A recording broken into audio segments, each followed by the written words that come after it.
Hola chicos, buenas noches. Espero que se encuentren muy bien. Vamos a revisar la clase de sistema nervioso, neurulación, histogénesis, formación de las vesículas cerebrales y el desarrollo de médula espinal. Entonces vamos a empezar. Estos son los contenidos que tenemos que cubrir según el temario, que es la formación de las vesículas secundarias, obviamente también las vesículas primarias, las curvaturas que va a tener el tubo neural a la hora de que éste se va formando, el papel del organizador ísmico, que va a ser un centro señalizador a partir del cual se van a producir ciertas moléculas que van a ser importantes para que el propio rombencéfalo, que sería la parte posterior del cerebro, pueda desarrollar su propia identidad. También vamos a revisar la relación del canal central con las vesículas cerebrales para la formación de los ventrículos. Como ustedes ya saben, los ventrículos son estas cavidades que están llenas de líquido cerebroespinal en el sistema nervioso central y que van a permitir sobre todo que pues un sistema de protección para que cuando nosotros, por ejemplo, recibimos un impacto, el cerebro tenga como una manera en la que no se tenga que impactar contra sí mismo o contra el hueso, sino que tenga este líquido como una manera de protección.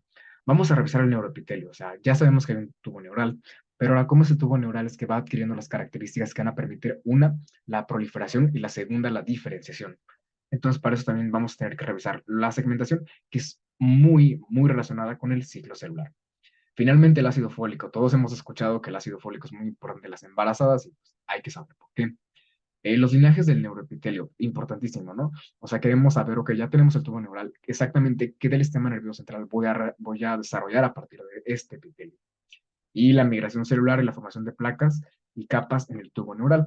O sea, cómo es que el tubo, ya que bueno, ya que proliferó y se ha empezado a diferenciar, cómo estas células llegan al punto donde deberían de encontrarse dentro del tubo neural. Em, entonces vamos a empezar con una breve revisión. Tenemos aquí el disco bilaminar, ya lo conocemos, ¿no? Al epiblasto, al hipoblasto. Y sabemos que el epiblasto va a tener pues una transformación para poder darnos origen a las tres capas del embrión, que sería posteriormente ya el embrión trilaminar. No voy a entrar en mucho detalle con la línea primitiva, la migración de células a través de este, y vamos a entrar ya aquí en que tenemos un ectodermo, un mesodermo y un endodermo. De esto vamos a hablar de que existe un proceso que se llama neurulación primaria y otro que se llama neurulación secundaria. El primer paso de la neurulación primaria es que este epitelio, que sería el ectodermo, tiene que engrosarse y alargarse para que estas células adquieran la capacidad de formar un tubo. Entonces vemos como aquí ya aparece un surco central o un pliegue. Bueno, sí, un surco central. Y posteriormente tienen que aparecer surcos laterales que van a hacer que se empiecen a aproximar los extremos del tubo entre sí para que finalmente se cierre y posteriormente se revitalice por ectodermo. Aquí lo podemos ir viendo. Esta es una imagen que me gusta porque hace referencia a que nosotros ya hemos escuchado de los neuroporos, que son estos puntos de cierre del tubo neural, un neuroporo anterior y un neuroporo posterior.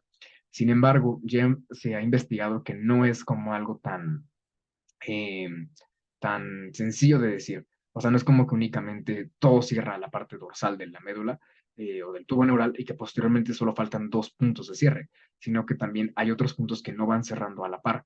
Y esto se ha visto clínicamente porque eso explica por qué hay enfermedades o por qué hay malformaciones, más bien en las que no solo se tiene que ver con cierre del tubo neural anterior o posterior. Lo vamos a ver más adelante.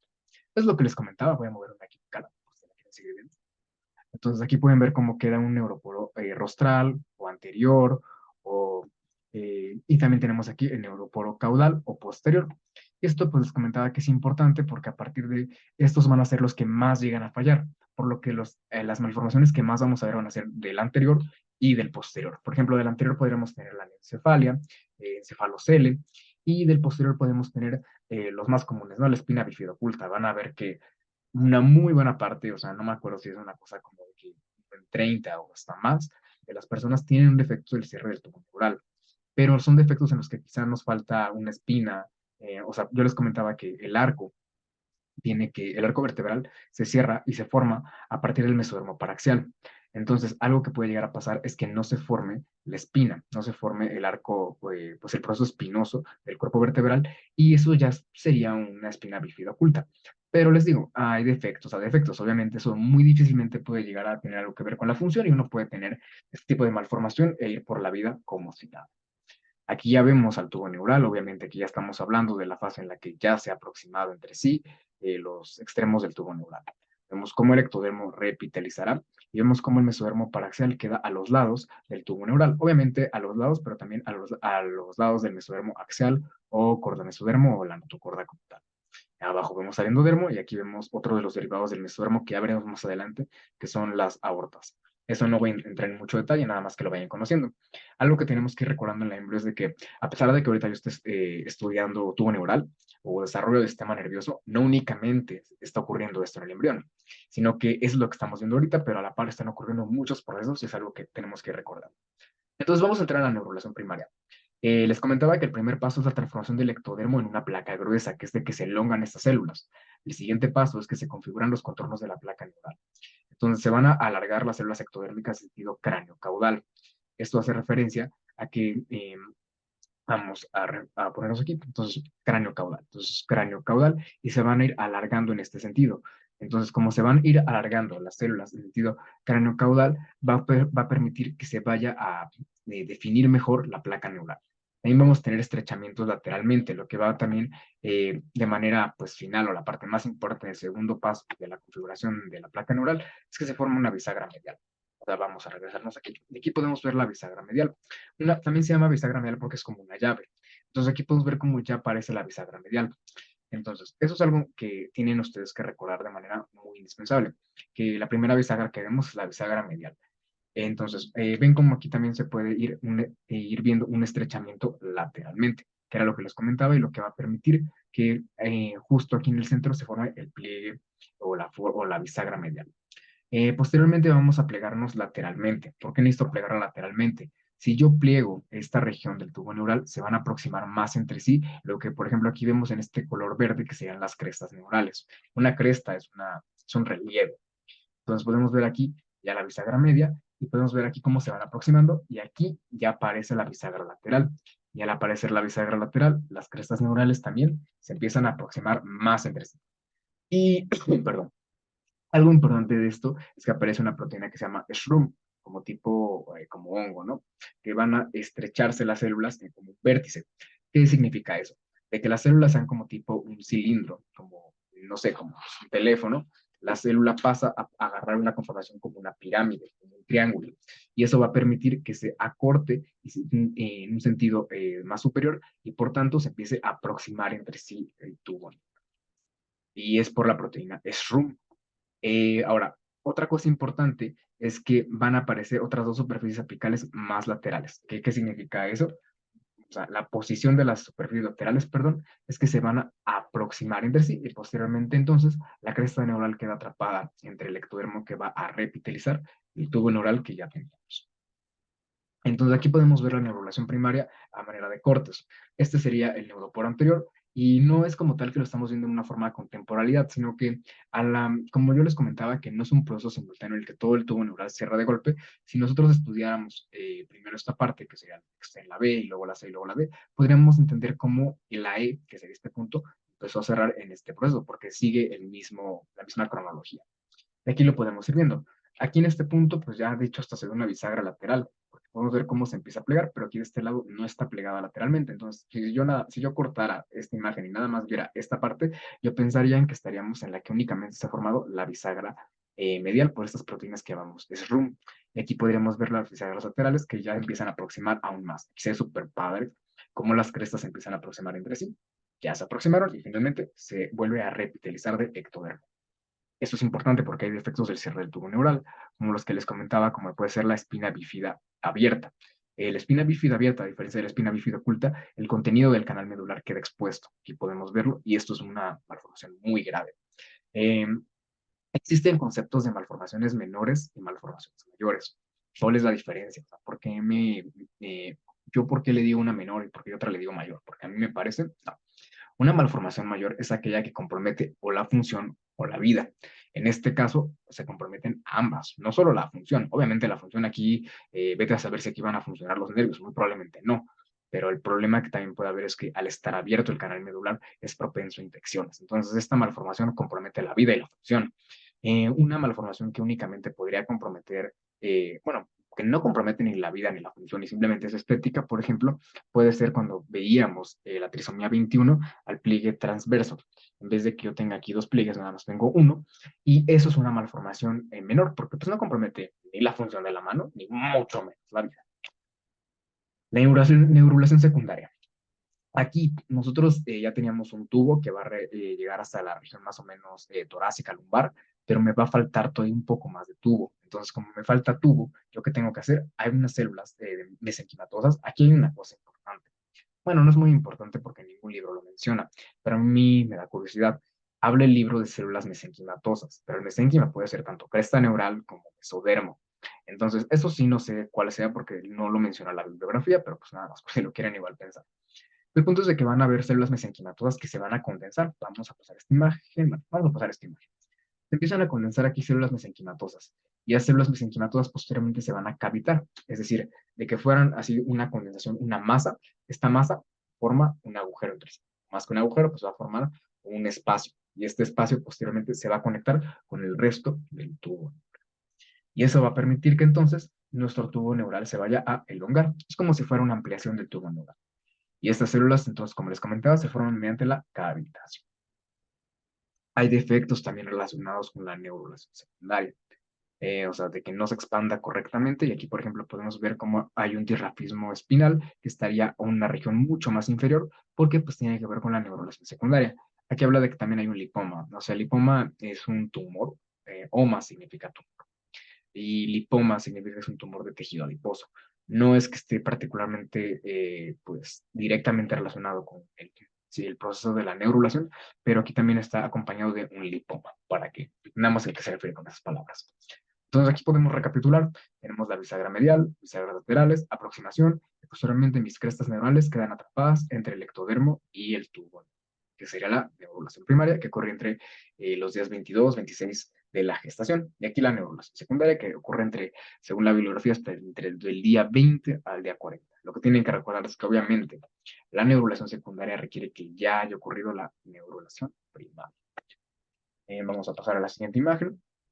Y ahora vamos a entrar aquí a lo que son la conformación de la médula o del tubo neural. Entonces, el tubo neural se compone de cuatro componentes principalmente.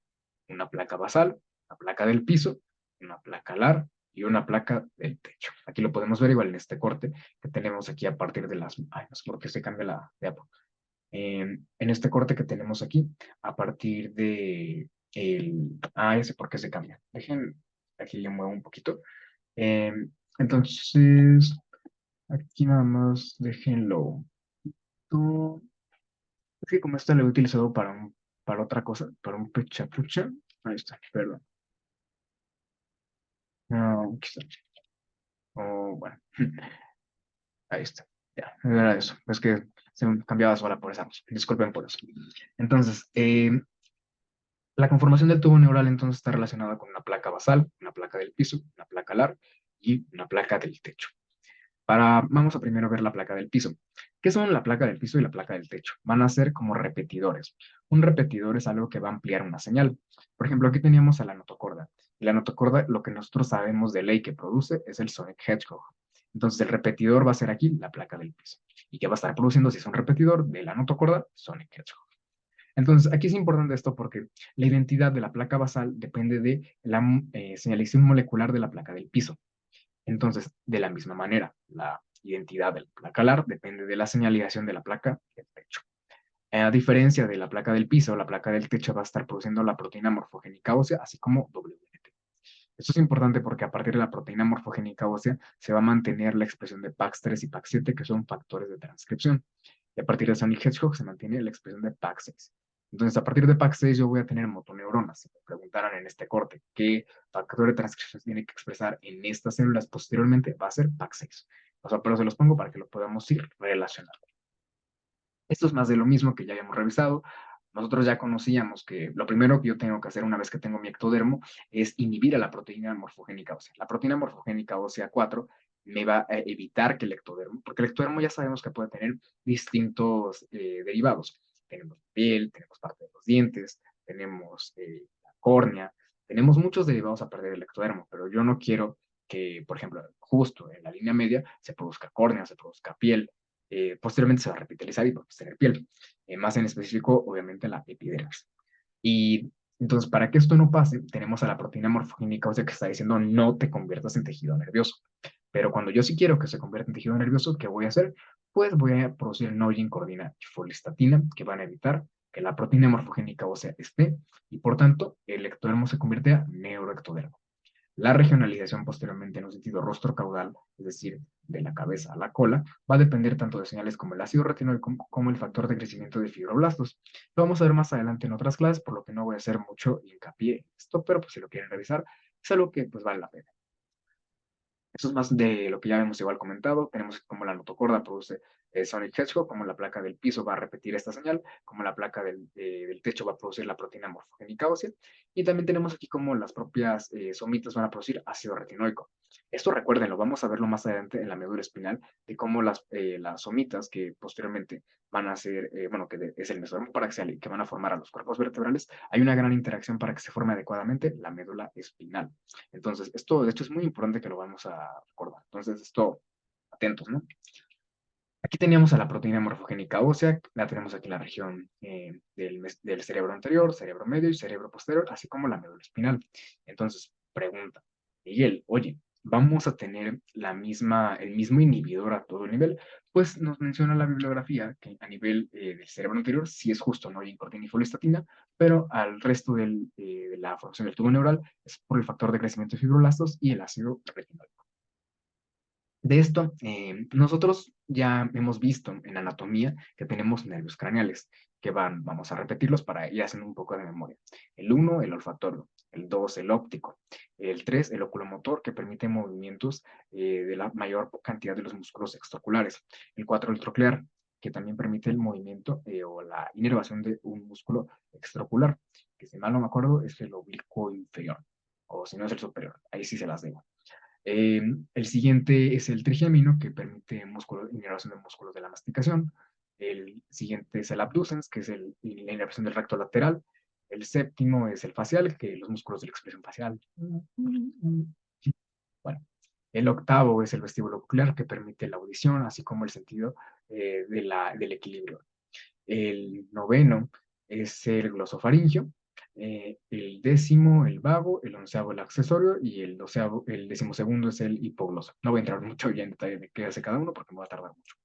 Esto que es importante, según la región en la que estemos, podemos nosotros saber también qué derivados va a haber en cuanto a los nervios craneales.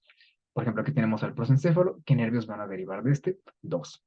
Uno, el olfatorio, y el segundo, el óptico. Las vesículas ópticas aquí las tenemos, que van a ser las que posteriormente van a formar a la retina. Aquí tenemos al mesencéfalo. El mesencéfalo también es importante porque aquí va a estar relacionado el 3 y el 4, que son músculos que van a inervar a músculos extraculares. El romencéfalo, aquí van a haber de hecho bastantes nervios craneales, como vamos a ver, pues que ya estaría el quinto, el sexto, el séptimo, el octavo, el noveno, el décimo, y el 11 y el 12. Y aquí ya tendríamos a la médula espinal. De la médula espinal pues están todos los nervios espinales que ya conocemos. Vamos a pasar a la que sigue. Entonces yo les comentaba en la clase que bueno, que esta imagen es la que tenemos en nuestro Carson de la traducción al español, pero que esa traducción tiene un error, porque aquí dice uso mitótico perpendicular. El uso mitótico como tal es, es la dirección en la que van a ir los microtúbulos, que son estos. Entonces, esto sería una orientación que de hecho pues es paralela. Entonces, lo que aquí me está haciendo referencia no es en realidad el uso mitótico, sino que más bien hace referencia a la placa metafásica. La placa metafásica es donde se van a estar uniendo los cromosomas durante la mitosis, bueno, pues sí, durante la mitosis, durante cuando se van a alinear, y aquí pueden ver como de hecho aquí sí es perpendicular. ¿Y por qué es perpendicular? Porque forma una línea, punto A, punto B. Entonces es una línea que va a justo eh, pues pegar contra la lámina basal. Aquí tendríamos en contrario una placa metafásica paralela. Es una línea, punto A, punto B, que va a estar pasando al lado de la lámina basal. Entonces, aquí recuerden que esta tontería que dice aquí de uso mitótico, bórrensela, ni ni se lo graben, cuando lo lean en el libro, ignórenlo porque está mal. Entonces, lo que nos hace en realidad referencia es la placa metafásica, que es lo que en la versión en inglés sí nos lo dice sin tanto palabra rara, ¿no? Entonces, vamos ahora sí a hablar de las características histológicas del neuroepitelio y la relación al ciclo celular. Ya nosotros conocemos que el G1, que aquí vamos a producir el RNA, que vamos a duplicar organelos, que la fase S donde duplico el DNA, que la G2 donde reviso que se haya duplicado bien, y que la M donde posteriormente divido a la célula, ¿no? Eso ya lo conocemos bien ahorita. Entonces, de esto vamos a empezar aquí. Estoy en la fase M. Si estoy en la fase M, estoy en la fase de mitosis, de división. ¿Yo cuándo voy a ver a las células en la fase de división? Cuando los núcleos estén cercanos a la lámina basal. De esto hay una característica que no les he comentado. El epitelio que tiene el tubo neural es un epitelio pseudoestratificado. Miguel, no me acuerdo bien de esto, que es un epitelio pseudoestratificado. Es un epitelio en el que aparenta, pues así como yo lo veo en el microscopio, que fueran varias capas, pero en realidad no son varias capas, simplemente por la disposición que tiene el núcleo va a parecer que lo fueran, pero en realidad es una sola capa, por eso es pseudo, que aparenta tener capas, que aparenta estratificado. Entonces, según el punto donde nos encontremos en el ciclo celular, es que yo voy a ver el núcleo o cercano a la membrana limitante externa, que sería esta, o a la lámina basal. Entonces, esto es muy importante. ¿Cuándo voy a estar cercano a la lámina basal? Cuando esté en mitosis, cuando yo esté en la fase ya de división. Entonces, aquí estamos. Tenemos una placa metafásica que sería perpendicular, porque es una línea que va a chocar contra la de la lámina basal. Y esto es muy sencillo que lo entendamos. Si la lámina es perpendicular, una célula se va a ir para acá, para la izquierda y otra para la derecha, pero ambas van a quedar en el mismo nivel. Y por tanto, ambas células van a reingresar al ciclo celular y van a poderme dar cualquier otro derivado de nuevo. Ahora aquí, una célula está ahora sí en una configuración, este núcleo está en una configuración de placa metafásica paralela. Vemos aquí la placa metafásica y entonces significa que cuando esta se divida, una célula se va a ir para arriba, hacia la membrana limitante externa, y otra célula se va a ir hacia abajo, hacia la lámina basal. ¿Esto qué significa? Una va a volver a reingresar al ciclo celular, pero otra ya no. Se convierte en una célula precursora radial. La célula precursora radial va a ser la que me va a dar todas las células del sistema nervioso central, exceptuando a la microglia. La microglia son los macrófagos del sistema nervioso central.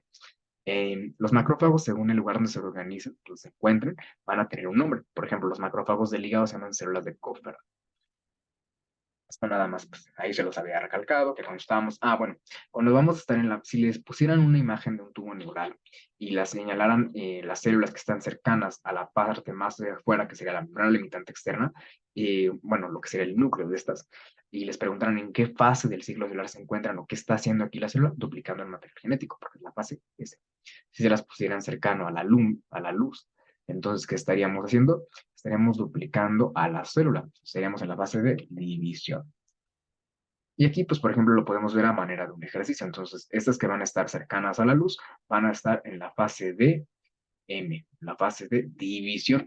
Si estuvieran en la parte de la membrana limitante externa, pensaríamos que están en la fase S de duplicación del material genético, más en específico del DNA. Entonces, después de la inducción de la placa neural engrosada, el tubo adopta la organización de un epitelio subestratificado y va a haber una migración nuclear intercinética. Esto significa que el núcleo va a migrar dentro del propio citoplasma. Y va a haber elevada actividad mitótica cercana a la luz del tubo, que es lo que ya habíamos comentado. Entonces, vamos ahora a ver aquí los derivados del neuroepitelio. Está muy en corto, la verdad, porque tenemos ya aquí el precursor de célula radial y tenemos por fin a la célula glial radial. ¿Por qué digo que está muy en corto? Porque el neuroblasto, que va a ser las células que van a dar origen a los neuroblastos bipolares, luego unipolares y luego multipolares, que en fin van a ser las neuronas como tal, vienen de esta célula glial radial. Este es un precursor, por eso se llama IPC. Aquí tenemos oligodendrocitos, precursor célula, o sea, que sería el precursor de células oligodendrocitos, el precursor de astorcitos, que estos son los que forman parte de la barrera hematoencefálica. ¿Qué significa barrera hematoencefálica? Como ya habíamos comentado, es una barrera hematotesticular.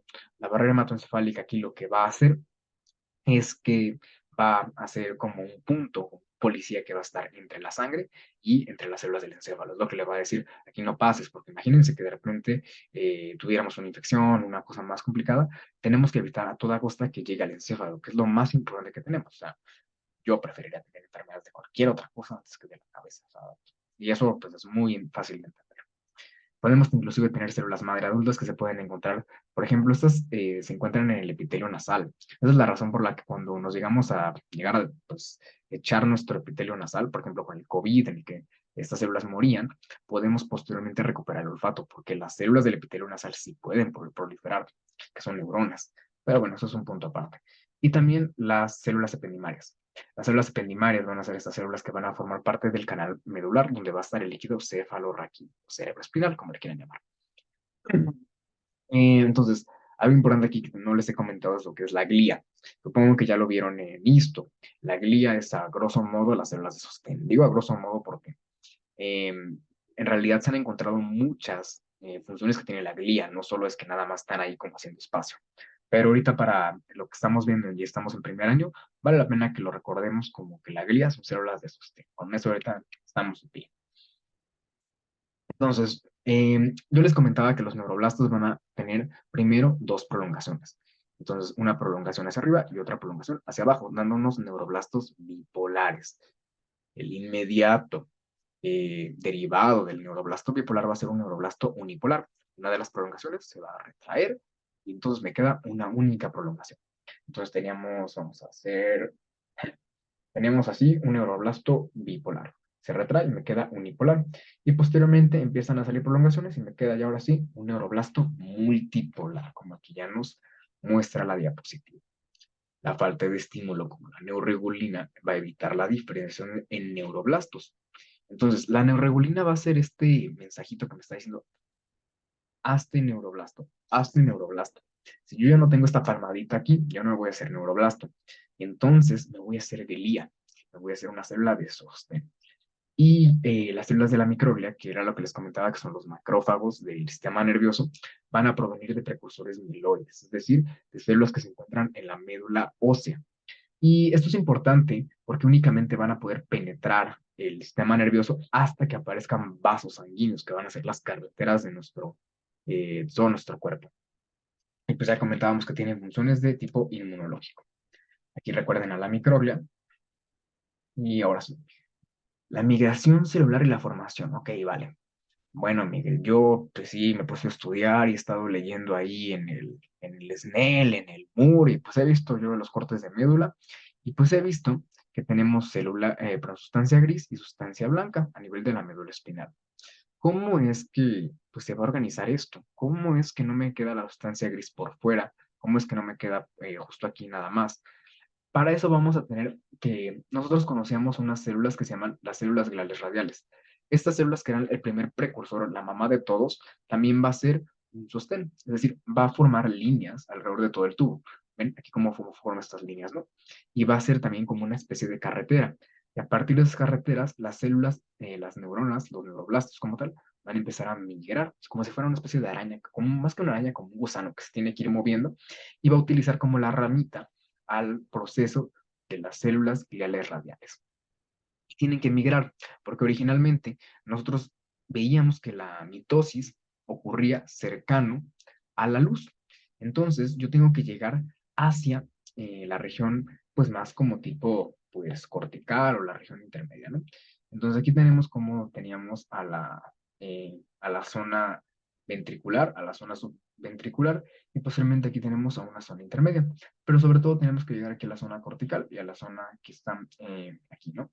Entonces, como nosotros tenemos que ir migrando a través de estas células, vamos a poder llegar finalmente a la conformación en la que la sustancia gris va a quedar entre la zona marginal y la zona intermedia. Y esto es importante porque ya nos va a quedar ahora sí una conformación en la que queda la sustancia gris, no exactamente por fuera, porque eso sí ocurre en una parte que es el encéfalo y va a quedar entonces por fuera sustancia blanca y ya dentro, más internamente, sustancia gris, al hablar de la médula espinal. Porque en el encéfalo es un proceso diferente y en el encéfalo, de hecho, sí queda la sustancia gris por fuera, como ya ustedes han conocido, que para eso tenemos plegamientos en el encéfalo, para que tengamos mayor cobertura, mayor espacio. Entonces, vamos entonces a regresarnos aquí. Ya habíamos hablado de la placa del piso, ya habíamos hablado del Sonic Hedgehog, ya habíamos hablado de la placa basal. La placa basal, porque era importante, porque aquí van a ser células que van a convertirse en motoneuronas. La placa alar van a ser intermediarios que van a formar parte de las células ganglionares. ¿Por qué digo intermediarios? Porque como tal, la célula sensitiva no se encuentra en la placa alar. Ustedes saben que hay ganglios dorsales que estarían aquí, y un ganglio dorsal va a tener una terminación que va a ir hacia conectar a las células que se encuentran en la placa alar, y otra que va a ir una terminación nerviosa que puede estar, por ejemplo, en mi mano, en mi cara, en mi pecho, lo que sea. Y aquí ya tendríamos lo que es la conformación de una. Estos son algunas de las imágenes que nos ofrece el Carson. A mí la verdad sí me gusta porque a veces nos permiten entender un poco mejor algunos conceptos. Yo les comentaba que la notocorda va a producir Sonic Hedgehog y que la placa del piso es como un repetidor. Si es un repetidor va a producir lo mismo. Y depende entonces de la notocorda. Si yo pusiera, o sea, les digo, son experimentos que pueden llegarse un poco extraños. Si yo pusiera tejido notocordal en otra parte del tubo neural, se va a formar otra placa del piso, que como les comentaba, va a repetir la señal. Y, por ejemplo, si de plano yo no pusiera notocorda, absent notocord, ¿qué va a pasar? Todo se va a convertir en derivados sensitivos, es decir, van a aparecer fibras ectópicas. Y aquí, por otro lado, cuando yo la pongo, tengo aquí placa del piso, se induce, corto. Como aquí no aparece correctamente, todo se convierte en derivados de la placa alar. Ya no hay derivados de la placa basal porque no se está repitiendo bien la señal. Esto es lo que ya habíamos revisado, Sonic Hedgehog a través de la notocorda, inducción, se forma aquí mi placa del piso. Ahora vamos a entrar en las vesículas cerebrales primarias. Eh, ¿Cuántas vesículas cerebrales primarias son? Tres. ¿En qué semana va a haber tres vesículas cerebrales primarias? En la tercera. ¿Y de esto qué tenemos que saber? Prosencéfalo pro de adelante, anterior. Mesencéfalo medio. Romencéfalo, como tal, aquí la etimología no nos ayuda mucho. Aquí pasa el mismo problema. Déjenlo corrijo para que esto se quite. Nada más quitamos esto, un mouse clic y un mouse clic. Sí, como esto lo había utilizado para otra cosa, y para eso se mueve. Entonces aquí tenemos a las vesículas cerebrales primarias, que ya habíamos comentado que es el prosencéfalo, el romencéfalo y el prosencéfalo, mesencéfalo y el rombencéfalo. Vemos cómo inclusive a través del prosencéfalo ya se puede ver cómo empiezan a formarse lo que son las placoas ópticas, que es lo que vamos a saber que forma la retina. Ignoren todo lo demás que viene aquí para que ahorita no se confundan. Y vemos aquí como es como una especie de gusanito. Y quiero que vean como la cabecita del embrión que tenemos, ¿no? Entonces, esa es una de las razones por las cuales primero nada más podemos tener tres vesículas, porque el embrión es chiquito, la cabeza no nos da para más. Y aquí, ¡pum!, cabezota. Y eso ya nos permite que se formen vesículas cerebrales secundarias, como es el prosencéfalo secundario. Em, Aquí puede haber un poco de discusión si han leído el Carson. Me pueden decir, oye, Miguel, yo tengo el Carson quinta edición y me habla de telencéfalo, no prosencéfalo secundario. ¿Cuál es la diferencia? Pues bien, telencéfalo únicamente es lo que forma a los hemisferios cerebrales. Prosencéfalo secundario ya también hace referencia a hipotálamo, porque antes el hipotálamo, que es un centro en el que va a haber una gran regulación hormonal, lo consideraba como parte del diencéfalo, pero en realidad no es parte del diencéfalo. En realidad el proceso embriológico habla de que el hipotálamo viene del prosencéfalo secundario. Y por eso es que el Carlson ya maneja que el prosencéfalo secundario me va a dar tanto telencéfalo como hipotálamo y otras estructuras que vamos a ver más adelante. Y diencéfalo se reserva principalmente para los tálamos. Mesencéfalo ya lo hemos comentado, que este no va a sufrir un cambio. O sea, mesencéfalo da mesencéfalo. Prosencéfalo entonces da prosencéfalo secundario y diencéfalo. Y finalmente, el romencéfalo. El romencéfalo me va a dar origen a dos estructuras, que sería al metencéfalo y al mielencéfalo. Y hablábamos de que había curvaturas. Entonces, la primera curvatura que aparece es la flexura cefálica, que sería la que se encuentra en esta región, que va a aparecer entre el prosencéfalo y el mesencéfalo. Y es una curvatura ventral. Posteriormente va a aparecer la flexura cervical, que también es una curvatura ventral, y finalmente aparece la flexura pontina, que es una flexura dorsal. Y aquí esto que está entre 5 y 6 son las semanas en las que va a estar apareciendo estas curvaturas. Y aquí, bueno, ya lo habíamos comentado. 5 vesículas, semana 5. Entonces aquí pues ya podemos ver los derivados ya de una forma un poco más pues resumida.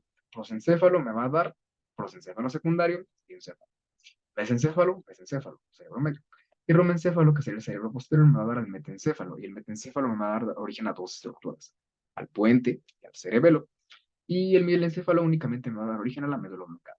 Y el resto, que no va a ser el encéfalo, pues es la médula espinal, que va a ser uno de los, pues un centro del cual van a surgir la mayor parte de los nervios del cuerpo. Y por eso es importante que lo conozcamos. Aquí lo podemos ver en esto que es un zebrafish, o sea, los peces cebra son, eh, pues, material de investigación, pues, bueno, muy feo, pero pues es un muy buen espécimen para poderlo estudiar. Y aquí podemos verlo como durante su formación ya se ven estas vesículas: prosencéfalo, mesencéfalo, rombencéfalo y médula espinal. Aquí se los puedo diferenciar bien por si no les gustó mi diferencia en el puntero. Más de lo mismo. Y ahora sí, el papel del organizador sísmico y la segmentación del rombencéfalo. Yo les comentaba que había un centro señalizador que se llama organizador sísmico. Primero vamos a entender esta imagen que viene en su libro. Tengo la imagen A y la imagen B. Oye, Miguel, ¿estamos hablando de la misma temporalidad? No. Esto primero es un disco bilaminar. Este es el epiblasto y este es el hipoblasto. Esto que estamos viendo acá es ya un embrión, ya como tal, pues adulto. Bueno, no, un adulto. Es un embrión trilaminar. Y lo podemos entender mejor ya en esta imagen. Pero, ¿por qué es importante? Porque nos pone primero aquí al epiblasto. Porque ya se empieza a ver aquí una diferenciación, una diferencia entre la manera en que se van a expresar dos factores de transcripción, uno siendo OTX2, otro siendo GBX. No pierdan la línea que hay aquí. OTX va a ser un factor que va a ser exclusivo de la región del cerebro anterior y del cerebro medio. Y GBX va a ser un factor que va a ser exclusivo del cerebro posterior. Entonces, esto es importante porque el punto en el que converge la señal de OTX2 y de GBX2 va a dar origen al organizador ísmico. El organizador ísmico va a producir al factor de crecimiento de fibroblastos 8.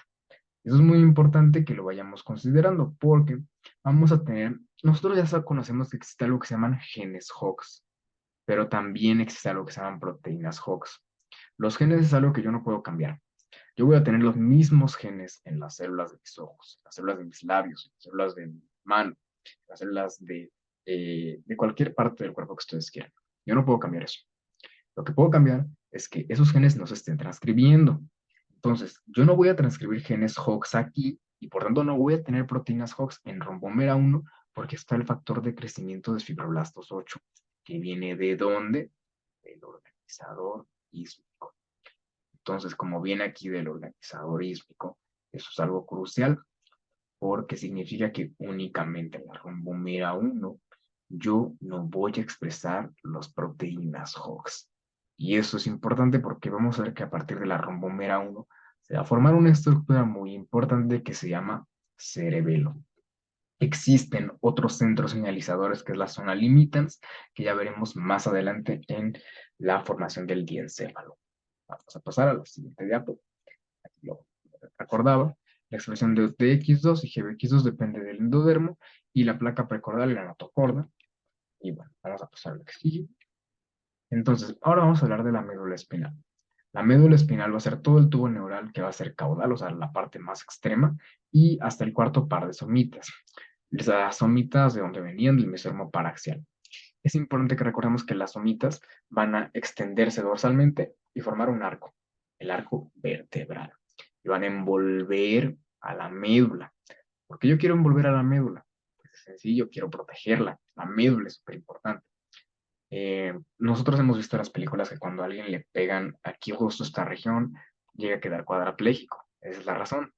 La médula es muy importante porque va a permitir el control la mayor parte del cuerpo. Obviamente la idea o el motivo o el movimiento como tal va a iniciar en el encéfalo, pero se va a repetir y va a iniciar ahora sí ya como tal el movimiento va ahora sí mandarle al músculo desde la médula espinal. Entonces aquí tenemos cómo tenemos al tubo neural a la altura de la médula, a la región de la médula espinal y vemos como aquí hay una diferenciación neural, algo que quiero que entendamos súper claro. ¿Por qué ácido retinoico o factor de crecimiento de fibroblastos 8? Vamos primero a hablar del ácido retinoico.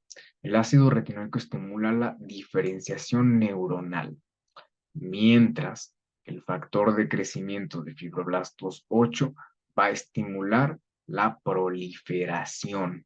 Vamos a extender la médula. Por eso es que aquí dice undifferentiated neural stem cells. ¿Esto a qué va?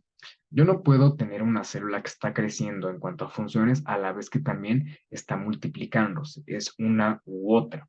O te diferencias o te multiplicas. Entonces, si yo me quiero diferenciar, ácido retinoico es mi compa.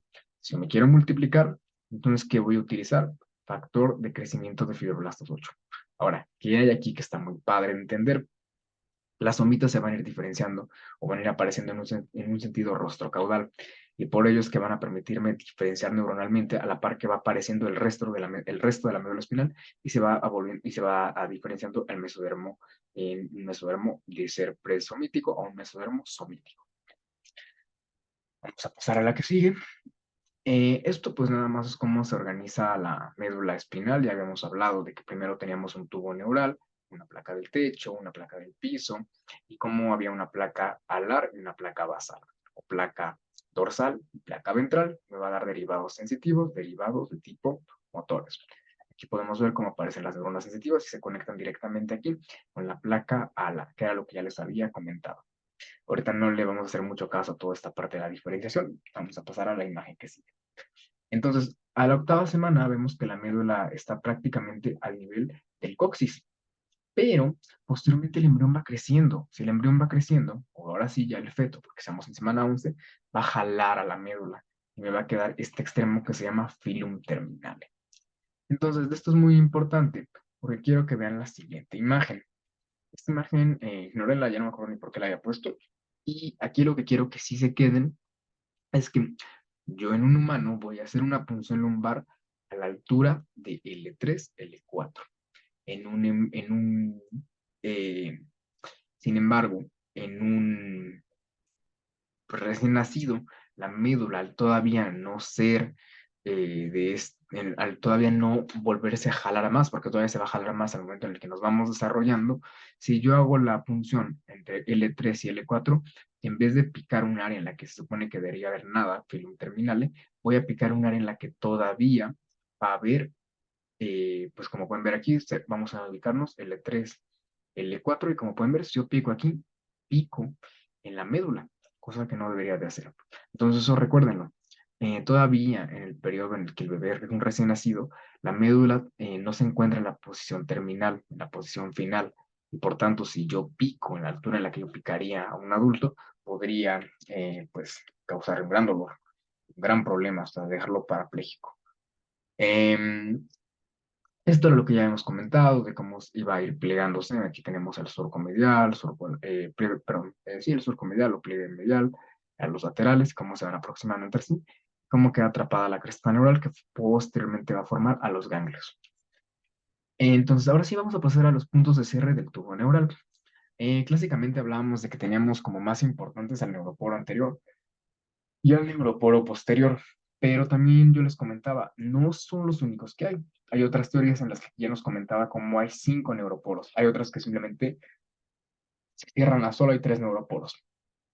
Y aquí la parte importante es que cuando falla el neuroporo rostral, un neuroporo anterior o neuroporo craneal, ¿qué va a pasar? Voy a tener anencefalia, por dar un ejemplo. Falla el neuroporo caudal o el neuroporo posterior, que voy a tener un disrafismo espinal que puede ser oculto, puede ser abierto, como ya habíamos también comentado. Ese es un disrafismo espinal cerrado. ¿Cómo sé? Pues porque tenemos esto que se llama cola de fauno y no como tal tengo abierta la médula. Y aquí tenemos cuando el punto de cierre 1, que es a nivel de la médula, falla, tenemos a la craneorraquisquisis. Aquí, bueno, aquí puede ser también que falló el neuroporo 1, pero como el neuroporo rostral, perdón, el neuroporo 1, que sería este que es el primero que cierra, si este falla también es muy probable que falle el 2 y el 3, por eso es que queda completamente abierta. Queda abierta la región del cráneo, queda abierta la región de la médula. Vamos a pasar a la que sigue. Y bueno, vamos a hablar brevemente de los efectos del cierre del tubo neural. Los efectos del cierre del tubo neural son errores en el cierre del tubo neural, porque pues, hablábamos de que el tubo principalmente empieza como si fuera una U y posteriormente ya es una U. Y pueden ser abiertos o cerrados, ya lo comentábamos, que esté recubierto por piel, por meninges. Puede afectar la médula espinal, el encéfalo, el conducto ependimario, el sistema ventricular, meninges o el cuerpo vertebral. Yo les comentaba que podemos tener nosotros un defecto del cierre del tubo neural tan simple como que el arco vertebral no se haya formado por completo. Y esto no lo vamos a notar quizás nunca. Y los defectos pueden ir desde que hayan ocurrido en la gastroblación, que hayan ocurrido en la neurulación primaria o que hayan ocurrido en la neurulación secundaria. Si quieren checar alguno de estos términos más adelante, pues aquí está, bueno, más que estos términos, algunas de estas enfermedades más adelante, aquí les dejo esta tabla en la que pueden investigarlos. Los que vamos a ver en la materia van a ser mielomeningocele, meningocele nada más, aquí viene meningocele, y principalmente esos, o sea, estos están interesantes, pero no van a ser objetivo ni de examen ni de temario. El síndrome de regresión caudal ya lo habríamos revisado en gastrulación y neurulación secundaria. Aquí puede ser, por ejemplo, eso que comentamos de los lipomas que estaban en terminales, entre otras malformaciones, pero también estos difícilmente se los pueden llegar a preguntar. Las interacciones también que va a tener el encéfalo con el propio resto de las estructuras va a ser indispensable. Por ejemplo, nosotros veíamos aquí esto que era la cola de fauno, y esto se da porque las interacciones que hay entre la región de la piel y la región, bueno, entre la piel y el propio tubo neural va a hacer que no solo hay una malformación en el tubo neural, sino que también en la piel, y por eso tenga esto que serían como pelitos, ¿no? Factores de riesgo para defectos del cierre del tubo neural. El más importante y clásico, deficiencia de folatos o uso de antagonistas. ¿Yo para qué quiero folatos? Los folatos son precursores para que se formen purinas o pirimidinas que van a permitirme formar nucleótidos. ¿Y yo para qué quiero nucleótidos? Para proliferar. Nosotros hablábamos que el tubo neural tiene una gran actividad mitótica. Si no tengo suficiente material genético para poder dividir a las células y poder tener mis células con una integridad adecuada, pues no se va a formar bien el tubo neural. Entonces, si yo no tengo folato, ya tenemos un problema. Y no es únicamente que no tenga folato. Puede que yo tenga el resto de los precursores del folato, pero yo tenga una enzima deficiente. Puede ser la metiltetradihidrofolato reductasa, que puede ser antagonizada por fármacos como es el metotrexato. El metotrexato es un fármaco que se utiliza en enfermedades autoinmunes, por lo que si una paciente estuviese tomando este fármaco y se embarazara, podríamos tener un problema. Pero además el folato no es únicamente importante para prevenir defectos del cierre del tubo neural. En realidad va a ser también importante para no tener otras alteraciones orgánicas o sistémicas. ¿Y esto por qué lo menciono? Si ustedes tienen una paciente que le fueran a dar metotrexato, ¿qué tienen que darle? Obviamente, pues ácido fólico, porque como va a estar inhibiendo esta vía, le pueden dar el ácido fólico por fuera para que no se vea afectada, porque obviamente el metotrexato lo dan para, además de inhibir metiltetradihidrofolato reductasa, también lo van a dar para otras funciones que ya verán más adelante en su curso de farmacología. Hay factores genéticos. También hay un riesgo mayor cuando ya en la familia ya se tienen defectos del cierre del tubo neural. Esto también vamos a aumentar la dosis de folato para pues, ver si podemos prevenir un poquito más, pero no significa que esto se puede prevenir del todo. Hay síndromes que ya están asociados a defectos del cierre del tubo neural, trisomía 18, trisomía 13. Vamos a ver la secuencia de habilidades amnióticas posteriormente en el tercer bloque. Una secuencia es como un evento va a desencadenar otros eventos. Hipertermia. Si una mujer se mete en una tina caliente, puede llegar a desarrollar un defecto del cierre del tubo neural. Diabetes gestacional, el exceso en los derivados de la glucosa que puede haber, también puede llegar a interactuar con el propio cierre del tubo neural. La obesidad, que también está relacionada con la diabetes gestacional, y la exposición a pesticidas y también otros fármacos que pueden llegar a ser peligrosos, como son carbamazepina o ácido valproico, que se utilizan en el manejo de la epilepsia. El uso de ácido fólico, bueno, nuestra propia norma oficial mexicana nos menciona que no es de que yo quiera darle ácido fólico. Dice que toda mujer en edad fértil, vamos a ver dónde está, por aquí está. Mm, diariamente para las mujeres en edad fértil, reproductiva, embarazadas y sus parejas. Entonces, ¿qué significa esto? En teoría, Y pues desde aquí lo ponen. Diariamente a toda mujer en edad fértil. A toda mujer, sin importar si se planea embarazar o no, según la NOM, debería tener 400 microgramos de ácido fólico o 0,4 miligramos, que nada más es la conversión de la unidad. ¿Y por qué dice a toda mujer? Porque muchas parejas pues no planean exactamente en qué momento van a tener pues, un hijo.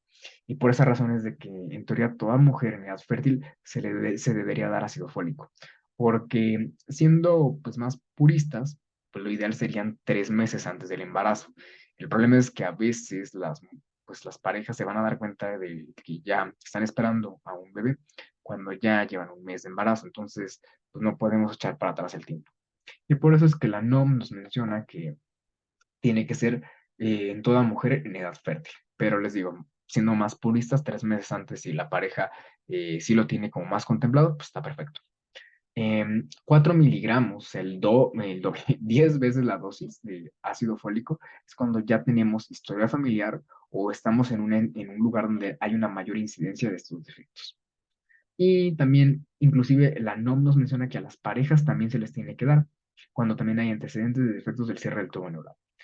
Entonces, eso es algo que es importante. A la mujer nos menciona que hay que darle 4 miligramos y a la pareja 0,4 miligramos. Herramientas diagnósticas de defectos del cierre del tubo neural, la mayor y la más importante, el ultrasonograma. Aquí podemos ver cómo se ve abierto, cómo se ve como una protuberancia. Aquí está el defecto del cierre del tubo neural. Aquí podemos ver a una anencefalia. Y también otra muy importante herramienta que tenemos es la alfa-fetoproteína.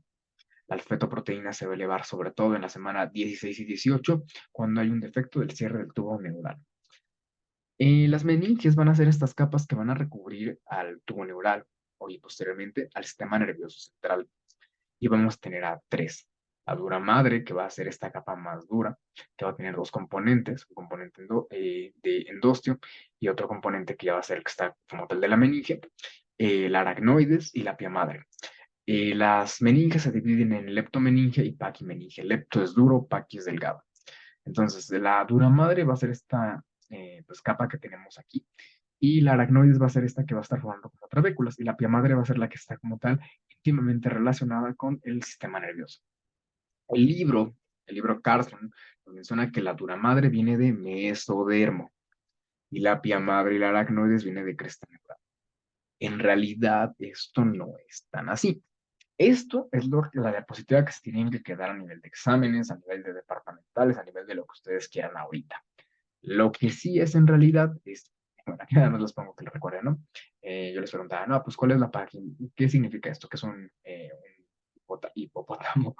Y, pues, ¿qué tiene? No, pues, tiene una piel dura. ¿Y cómo se les llama estos? Pues, paquidermos.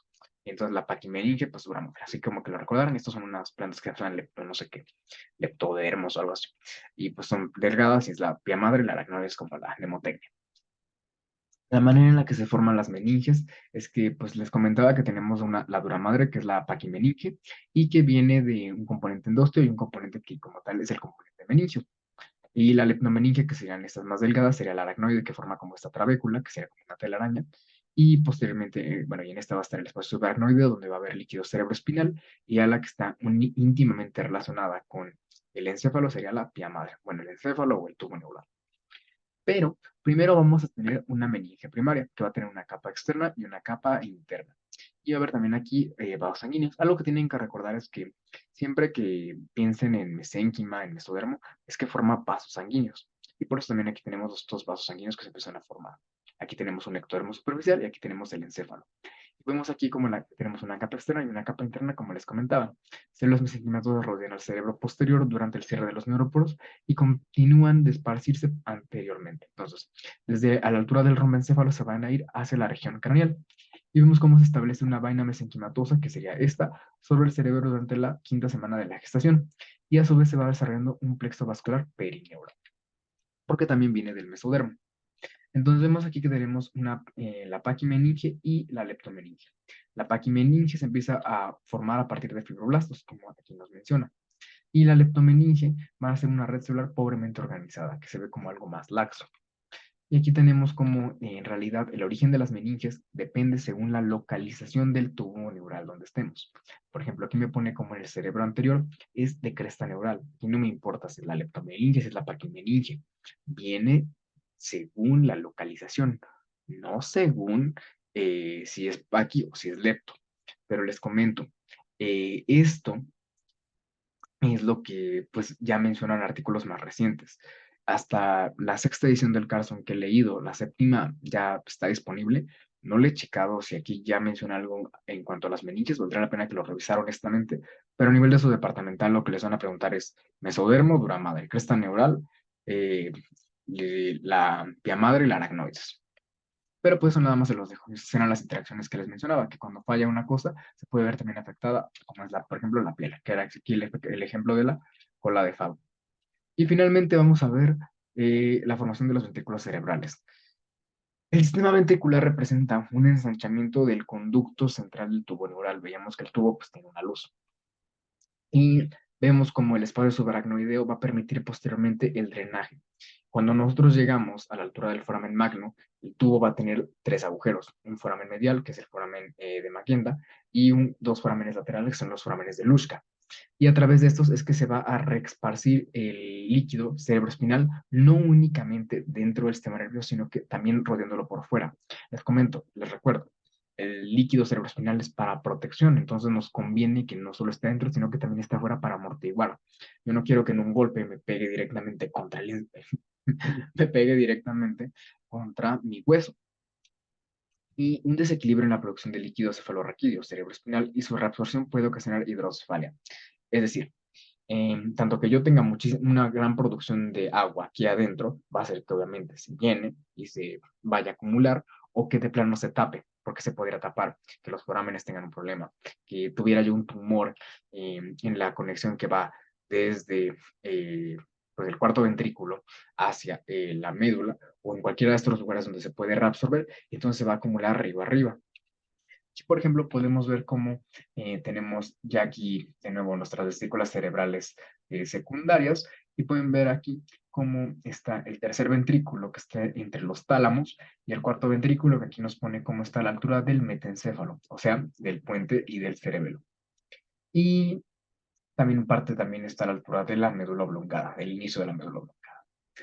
Entonces podemos ver aquí como en el telencéfalo, que serían los hemisferios cerebrales, es que está a la altura del tercer ventrículo, por si lo quieren también ir haciendo así.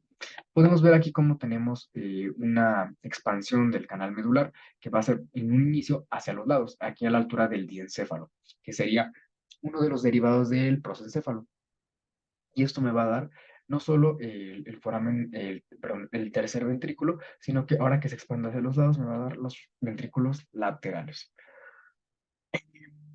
Y pues pueden ver cómo se va a ir creciendo estos ventrículos formando unos cuernos, a su vez que también empieza a desarrollarse más la masa encefálica. El neuroepitelio embrionario va a dar lugar a las células ependimerias, como ya hayamos visto, estas células gliales radiales. Y es una capa de células pseudoestratificadas con neuronas adherentes que permiten una rápida remodelación. Que hay también que saber de este epitelio que va a producir al líquido cerebroespinal en un inicio, en el embrión, que inclusive durante la vida adulta va a seguir produciendo el líquido cerebroespinal.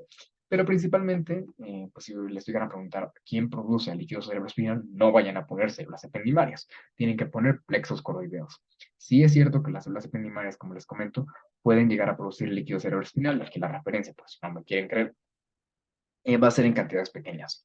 Y pues la capacidad para estrecharse de estas va a depender de la miosina, que ya igual hemos visto que está presente en otras células como, bueno, está presente en todas las células la miosina, pero en mayor cantidad en células como son las células musculares. Y el neuroepitelio va a regular la forma y la expansión, y va a regularlo a través de la miosina, que es lo que le da la capacidad de estrecharse. En los plexos coroideos van a iniciar su formación a la séptima semana y van a ser células mesenquimatosas que se van a imaginar dentro del tubo neural, y que es lo que les comentaba, que como tal va a formar al líquido cerebroespinal. Primero se van a formar los plexos coroideos del cuarto ventrículo, posteriormente los de los ventrículos laterales y finalmente del tercer ventrículo. No creo que les llegaran a preguntar el orden, porque esto lo había leído yo en un artículo, no es algo que recuerdo haber leído en Carson, entonces no creo que esto se los preguntaran, pero sí conozcan que viene de células mesenquimatosas, eso sí se los pueden llegar a preguntar. Estas son las fases en las que se forman los plexos coroideos. Pues son 4 fases. No los voy a torturar mucho con esto, la verdad es que no se los van a preguntar en ningún examen, lo pueden checar si les parece interesante, pero ya no voy a indagar más en eso, por obvias razones, porque de verdad no quiero que vayan a terminar odiando esta parte porque no vale la pena. Vamos a dejar pasar estas. Y finalmente vamos a recapitular con la basura molecular que se deben recordar. No pienso que lo molecular es una tontería. Solo pienso que hay cosas que no tienen ustedes que estresarse tanto en aprenderse. Pero estas son cosas que sí vale la pena que recordemos. OTX, cerebro medio y cerebro anterior. GBX2 va a estar únicamente presente en el cerebro posterior. Y esto era algo que nosotros habíamos checado anteriormente, ¿no? Veíamos que OTX2 era el punto en el que va a golpear la señal entre, para formar al organizador sísmico, ¿no? OTX del prosencéfalo, mesencéfalo, y AGBX2 del romencéfalo. Y a partir de aquí es que se forma el organizador sísmico. Entre el cerebro posterior y el cerebro medio aparece el organizador sísmico. El factor de crecimiento de fibroblastos de la línea primitiva exacerba un efecto posteriorizante, es decir, un efecto posteriorizante es algo que va a dar estructuras que deberían de estar en una región caudal, nada más es eso. ¿Qué significa eso? Por ejemplo, si yo tuviera un efecto posteriorizante sobre mi vértebra T11, va a adquirir las características de mi vértebra T12, porque va a tener un efecto posteriorizante. El ácido retinoico promueve la diferenciación en el sistema nervioso. Eso es algo que también ya les había comentado. Ácido retinoico va a estimular la diferenciación y la diferenciación siempre tienen que recordar es expensas de proliferación, no solo en este caso, en general, siempre. Siempre para que una célula vaya a poder adquirir características mayores en su función, tiene que sacrificar proliferar, tiene que sacrificar multiplicarse. Y los genes Hox van a permitir la identificación segmental, no únicamente en el sistema nervioso, sino también en los huesos de todo el esqueleto axial. En las proteínas Hox no se encuentran en la rombómera 1 por la acción antagonista del factor de crecimiento de fibroblastos. Sprouty es un antagonista del factor de crecimiento de fibroblastos 8. Esto no lo mencioné. Es importante que recuerden que si en la rombómera 2 a 8 no se expresa, pero pues no está molestando el factor de crecimiento de fibroblastos, es porque tenemos Sprouty. Aquí lo podemos ver, Sprout y Hoxados en rombómera 2 van a confinar que nada más FGF8 esté en la rombómera 1 y por tanto esté antagonizando a las proteínas Hox. PAX2, PAX5, así como Enril se van a expresar a los lados del organizador ísmico y van a ser gradientes que van a ser indispensables para que se forme el cerebelo. Es decir, aquí tendríamos al tubo neural y a los lados vamos a tener a PAX2 y a PAX5 en gradientes que van a formar el cerebelo. La neurogénesis es a partir de las precursoras radiales estimuladas por moléculas como la neuregulina, exceptuando, bueno, o sea, las únicas pues, células que no vienen de las precursoras radiales que están en el sistema nervioso central, pues unas serían las endoteliales, que no las había mencionado porque es algo un poco más obvio, pero pues sí es importante que igual lo digamos, y también las otras, pues la microbia. La falta de neurregulina estimula la activación de factores progliogénicos como factor nuclear y como IA, bueno, 1A, y SOX9, y también el Notch. Eso es muy importante. Yo me acuerdo en un departamental, creo que preguntaron de Notch, entonces eso sí recuérdenlo. Vamos a hacer brevemente ya el recordatorio de la neuroanatomía y la neurohistología básicamente. El sistema nervioso se divide anatómicamente en central y periférico. Central es todo lo que es el tubo neural. Todo lo que no se formó por tubo neural es sistema nervioso periférico.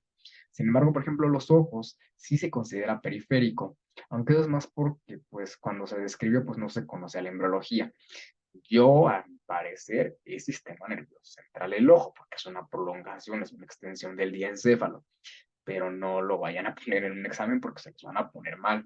Todo lo que no esté como tal en el tubo es el sistema nervioso periférico. El sistema nervioso central es el encéfalo, el tallo y la médula espinal. A partir del sistema nervioso central surgen las placodas que van a ser, por ejemplo, la placoda del cristalino, no la retina, pero la placoda del cristalino, la placoda auditiva y también las placodas olfativas, que van a ser precursores de órganos de los sentidos. Hay unas capas llamadas meninges, que ya las habíamos comentado, la madre, aracnoides y pia madre, que van a recurrir al sistema nervioso. Hay un líquido dentro y fuera del sistema nervioso central. Eso les pongo aquí dentro y fuera, por lo que ya hemos comentado de que va a también recubrir por fuera del tubo neural. Traigo aquí otra imagen en la cual se va a ver un poco más claro esto. Y los núcleos son conglomerados de estomas dentro del sistema y un ganglio va a ser todos los conglomerados que están fuera del sistema nervioso periférico. Igual como el caso de los trayectos, o sea, un tracto o un nervio son axones. El axón es la manera en la que la neurona se prolonga para poder llevar para que sea un cable que pueda llevar una señal. Cuando estos cables son dentro del sistema nervioso central, se les conoce como tractos. Cuando estos cables son por fuera, se les conoce como nervios. La glía son las células de sostén, como los astrocitos y los oligodendrocitos. No toda célula en el encéfalo proviene de célula progenitora radial, que era lo que ya habíamos comentado. Y finalmente, en las regiones funcionales del encéfalo y la médula espinal, tenemos las placas alares y las placas basales. La placa alar, a su vez, va a tener núcleos que van a ser aferente somático general, aferente visceral especial y aferente visceral general. ¿Qué significa esto? Somático, cuerpo. O sea, cualquier parte general, o sea, no es algo muy específico. Cualquier estímulo que venga de la piel, de la articulación. Ay, me duele la articulación. Por ejemplo, cuando les da COVID les dolía.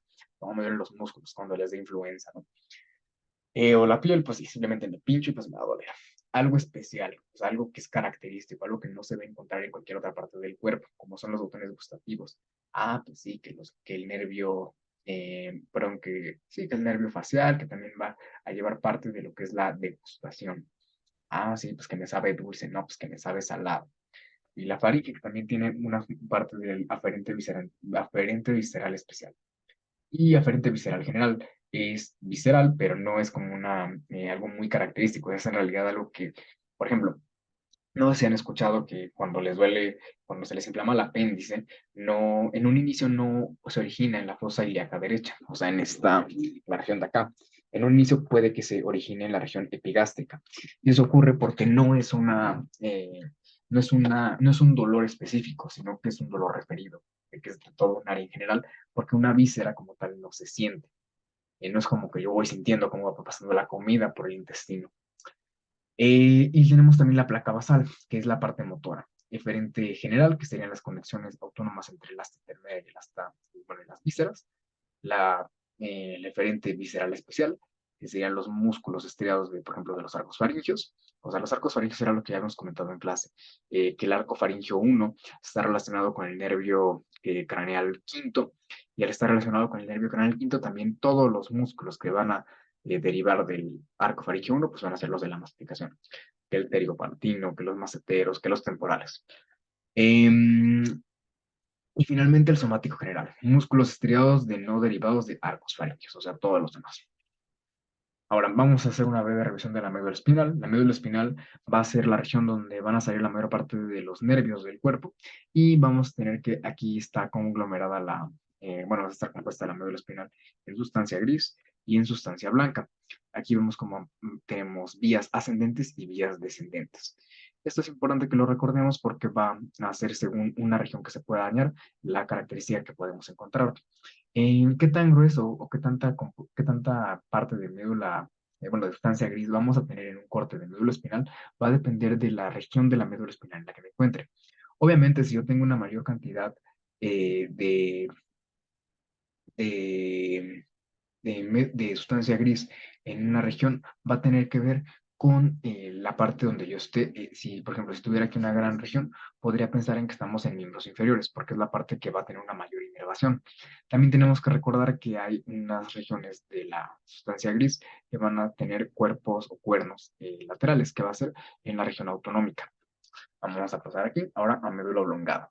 De médula oblongada solo quiero que recuerden que van a encontrar aquí centros de funciones vitales. O sea, esto que han visto seguramente ya en integración básico-clínica de que la frecuencia cardíaca, que tiene que rondar alrededor de 60 a 100 o 60 a 90, según la bibliografía que tengan o según las guías de práctica clínica que hayan leído. La tensión arterial, que pues tiene que rondar alrededor de 120-80, por decir un número, y también la frecuencia respiratoria, o sea, todo lo que tiene que ver con esos numeritos de IBC que han visto de las funciones vitales, tiene que ver con la médula oblongada. El puente también va a tener que ver cierta parte aquí, pero sobre todo en el puente tienen que recordar que va a ser pues como tal un puente, es un vínculo que va a estar entre el tallo encefálico y también el centro, pues ya, como tal el encéfalo. Y también aquí se van a encontrar algunos núcleos, como pueden ser los núcleos del nervio craneal quinto. El cerebelo va a ser un centro muy importante en la coordinación y en el equilibrio. Por ejemplo, en el alcohol, una de las primeras áreas en verse afectada es el cerebelo. Y eso va a hacer que, pues, lo primero que se altera es el equilibrio. Mesencéfalo. En el mesencéfalo tienen que recordar que aquí van a ver coordinación de los músculos de los miembros superiores. Esto lo preguntaron en un departamental, ahora que me acuerdo, que tiene que ver con el núcleo rojo. Entonces, cuando chequen núcleo rojo en su clase en la siguiente clase que vamos a tener de embriología, quiero que recuerden mucho el núcleo rojo. Recuerden porque tiene una embriología particular y también cómo es que este va a controlar a la acción de los músculos de los miembros superiores. Sustancia negra está muy relacionada con las acciones dopaminérgicas. El Parkinson, que lo han escuchado, que está caracterizado sobre todo, no es la acción principal del Parkinson, pero por lo que la gente más lo conoce es por el temblor, pero también la rigidez es una parte muy importante del Parkinson. Está muy relacionado con la sustancia negra. La sustancia negra no es el único lugar donde va a haber dopamina o neuronas dopaminérgicas. Entonces, el Parkinson no únicamente tiene que ver con que haya afección de la sustancia negra del mesencéfalo, pero principalmente pues, lo podemos aceptar así. Y también van a estar aquí algunos núcleos, como puede ser el núcleo del tercer y cuarto nervio craneal, como es el nervio motor ocular común o oculomotor, que es el tercer nervio craneal. Y el encéfalo, que es donde están como tal las funciones mentales, o mal llamadas funciones mentales superiores, porque pues, es como que haya funciones mentales inferiores, ¿no? Pues, y pues aquí podemos ver como tal el encéfalo, podemos ver aquí como también está el tallo encefálico, como aquí en el encéfalo se ven los bulbos olfativos, aquí el quiasma óptico que se continúa con los nervios ópticos, vemos aquí cómo están los cuerpos mamilares, y bueno, otras estructuras que van a ver más a fondo en neuroanatomía, que aquí nada más se las dejo por si lo quieren revisar. Por ejemplo, es importante que recuerden que los hemisferios cerebrales van a estar conectados por una estructura que se llama cuerpo calloso, pero también por el fornix, también por el hipocampo. Entonces, eh, eso pues para que lo vayamos recordando y lo vayamos asociando. Los tálamos que van a ser centros de relevos eh, entre la médula espinal y también el encéfalo. Y pues aquí tenemos en un corte coronal, como también se puede ver en el encéfalo. Y pues ya, esto, me faltaba la circulación, ya les iba a decir que ya era todo. Estos son los cuernos, que bueno, se dice que forman como cuernos el sistema ventricular. Tenemos aquí a los ventrículos laterales, al tercer ventrículo, al acueducto mesencefálico o acueducto de Silvio, y aquí al cuarto ventrículo. Eso es lo que les comentaba. Tenemos aquí los forámenes laterales o foramen central o medio. Aquí tenemos el foramen lateral o de Lusca y el foramen medio de Magendie. Es muy sencillo recordarlos porque pues medio M, lateral L. Entonces, muy sencillo recordar los epónimos. Y aquí tienen que recordar cómo también el líquido se redistribuye por fuera de la médula o por fuera del tubo. Esto va a permitir que se pueda posteriormente reabsorber aquí a la altura del seno sagital superior. Eso es importante porque nos va a permitir también recubrir y poder proteger al tubo neural o a lo que ya sería como tal al sistema nervioso central por fuera de este. Y pues ya, esas serían pues prácticamente la clase de pues, neurulación, histogénesis y formación de vesículas cerebrales. ¿Tienen alguna duda, chicos? Por favor, háganmela saber. Y pues ya, sería todo. Les dejo igual el examen ya para que lo puedan realizar. Y pues ya, les dejo pues igual. Cualquier duda, pues ya saben que pueden igual siempre contactarme y pues no hay ningún problema. Entonces, pues espero que estén muy bien y pues nada.